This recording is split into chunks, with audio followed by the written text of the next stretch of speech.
You have expressed some very interesting ideas about the relationship between composing and soloing in a jazz context.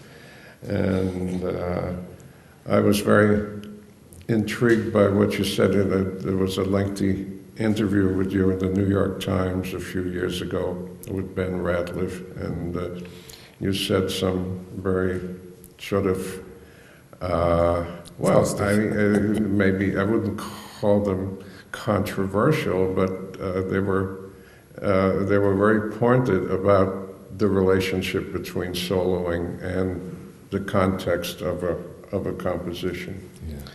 Well, a soloist doesn't care about the composition he's soloing on.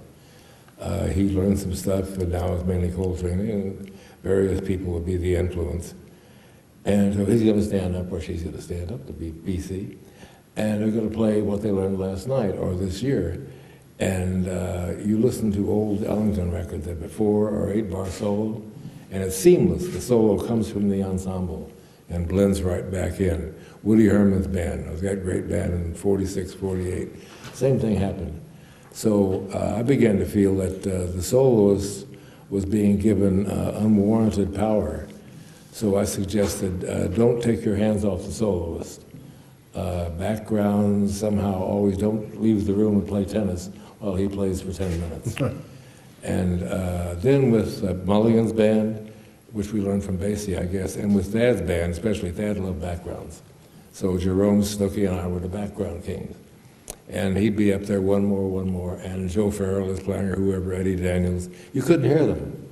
You heard the background. And it was by standing up and flapping away, playing 16th notes.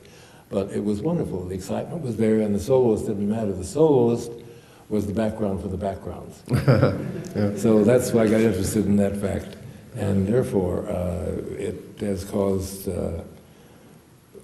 some non-agreement, I guess.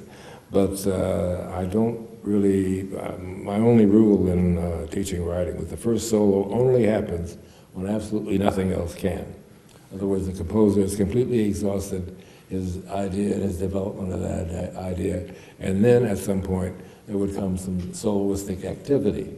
So we changed our nomenclature a little bit and borrow some from classical music.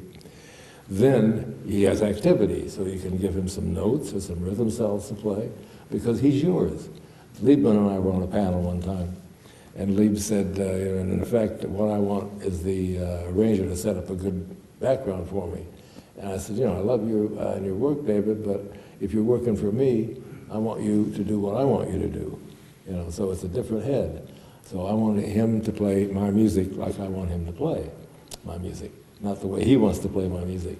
And you create a tension between yourself and the soloist that is extremely valuable for you, the writer, and for the soloist, because the soloist now has responsibilities.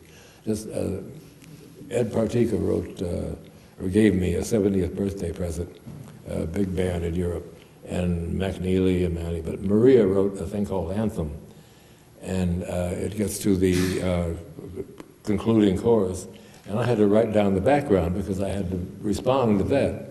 So I went back to the room with the background written out and began to write an idea of what I could play with the background. I had maybe one bar and a half. And it was a marvelous lesson on what you have to do to be responsible for the piece you're playing in. Yeah, yeah.